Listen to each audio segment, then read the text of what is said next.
Good. Excellent. All right. Well, I appreciate it. I think it's been very useful. It certainly has been enlightening for me. And I appreciate you taking the time to do it. Well, all praises be to the Most High, higher by Shem Yeshaya, and down will go up Babylon. Rise Israel. Shalom. Thank you.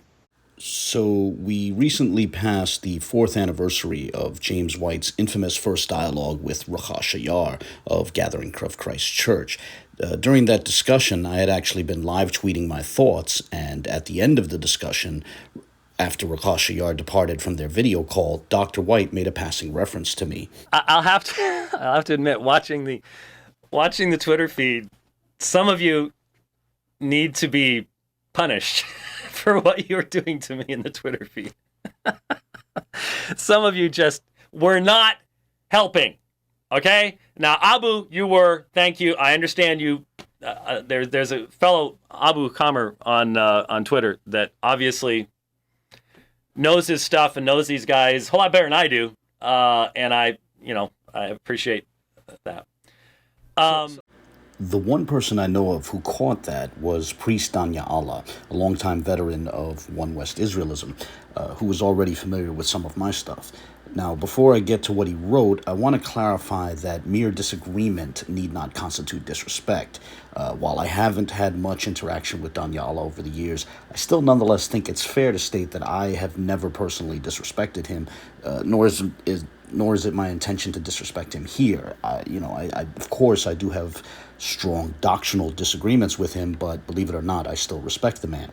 Now, that said, about a week after Dr. White's first exchange with Rawchaa Shayar, Danyaahla posted the following to Vocab Malone's Facebook forum. Quote, "Just so you all know, I've seen a few hints that suggest to me that this so-called Alpha and Omega movement is the same movement that attacked the Israelites 6 to 7 years ago under the banner of quote-unquote truth after knowledge. Just rebooted.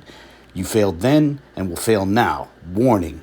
Hashtag who are you fooling? Hashtag I see everything. Hashtag Hawkeyes." End quote. Now, when others tried to object that Danyaahla was mistaken, he replied as follows. "I see some of the same participants, and at the end of the first video with Rawchaa, he, i.e. James White, shouted out Abu, who was part of Truth After Knowledge, and made the same ridiculous claims this devil James White makes now." End quote.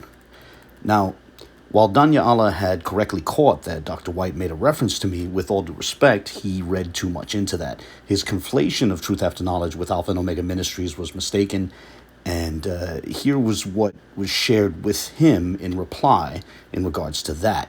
Quote, "With all due respect, this is inaccurate.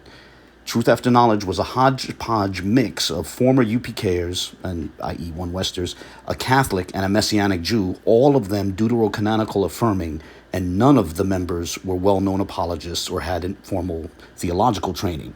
Alpha and Omega Ministries is a distinctly Calvinist ministry ran by a fairly accomplished and well-educated apologist who is anti-Catholic and anti-deuterocanonical, i.e. he rejects the idea that any of the books in the quote-unquote Apocrypha are scripture.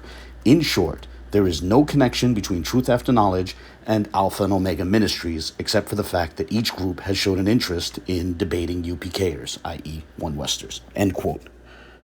The reason why I'm sharing that old Facebook post is not merely for the historical record, but rather because it seemed freshly relevant as I watched GMS's camp outside 1 West 25th Street from last Saturday, the 4th of July. Here we are 4 years later, and Tahar put forth a similar line of thought, this time conflating Vocab Malone with Truth After Knowledge. Oh, and another thing, Vocab and them Calvinists, they came up against us the very year that we came on YouTube. Through Abu Kamal, remember? Yep. About it had to be maybe in the end of 07, the beginning of 08. Yep. He came on there, Abu Kamal. Yeah, and then we were dealing back and forth with him. Truth After Knowledge. Truth After Knowledge, Yep. exactly. And y'all dealt with him. I told y'all, leave this guy alone. Y'all dealt with him until 5 in the morning, going back and forth.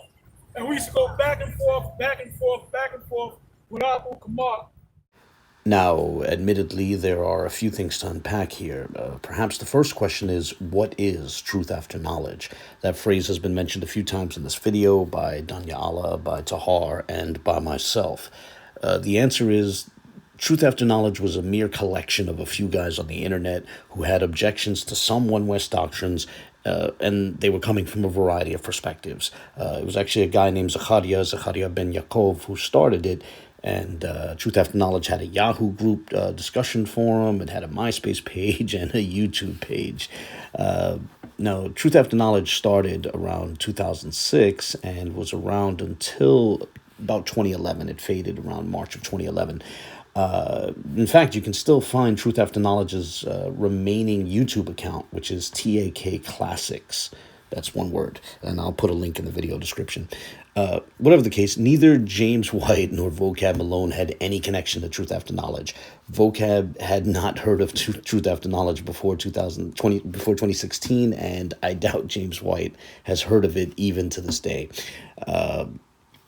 None of the members of Truth After Knowledge were Calvinists. I am not a Calvinist. Now, as a disclaimer, that's not intended disrespectfully towards Calvinists. It's simply a statement of fact, and honestly, it should be one that's obvious to anyone who knows that my actual ideological orientation is Roman Catholic. Interestingly, Vocab became aware of Hebrew Israelites roughly around the same time that Truth After Knowledge was fading away. And it wasn't any member of Truth After Knowledge who had introduced Vocab to Israelites. Rather, in a sense, the credit actually goes to GMS. Vocab first became interested in the subject when he caught wind of members of GMS Columbus going to churches and picking arguments with pastors. So GMS takes the credit for getting Vocab Malone interested in Israelite subjects.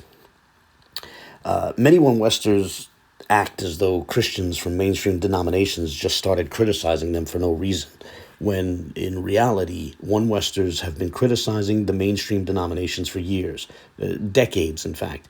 By this I mean the One-Westers, they actively sought arguments about doctrine with mainstream denominations. So really, I mean, honestly, the question has to be asked, is it not fair for a few members of those denominations to respond to the challenge?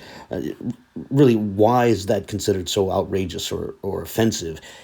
Why is it that Israelites are so offended, One West Israelites are so offended by the little bit of attention that they get from a smattering of Christians from the mainstream denominations?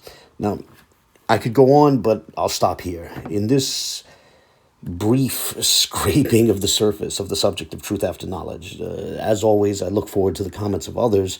As, with regards to this subject, comments from others might reveal what questions I should address vis-a-vis that loose collective from the past. In fact, perhaps in the future I might do more videos on the history, on my history with the topic of One Westers, or I could do a video on Vocab's history or the history of someone else. In the meantime, I'll close here, and I'll simply say, God bless. Truth After Knowledge is always welcome to make their videos.